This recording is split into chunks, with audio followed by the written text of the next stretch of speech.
মানুষ বেঁচে থাকতে আমরা তাকে কতটা গুরুত্ব দিই? হয়তো খুব বেশি না। তার অনুভূতি, দুঃখ, কষ্ট, মনের কথা সব কিছুই আমরা হয়তো শুনতে চাই না, বা শুনলেও গুরুত্ব দিই না।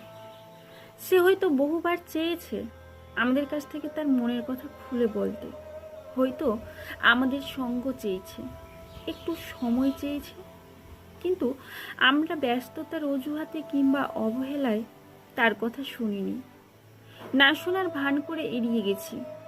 কিন্তু যখন সেই মানুষটি আমাদের মাঝে আর থাকে না, তখন হঠাৎ করে তার অভাব অনুভব করি। তার না থাকাটা যেন বড় হয়ে ওঠে। তখন তার না বলা কথাগুলো মনে পড়ে যায়। আফসোস হয়, ইস, যদি আর একটু সময় দিতাম, যদি তার কথা মন দিয়ে শুনতাম। কিন্তু ততক্ষণে সব কিছুই বৃথা।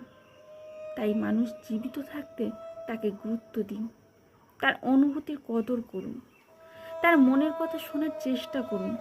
পরে আফসোস করে কোনো লাভ হবে না, কারণ সে আর কোনো দিনও ফিরে আসবে না।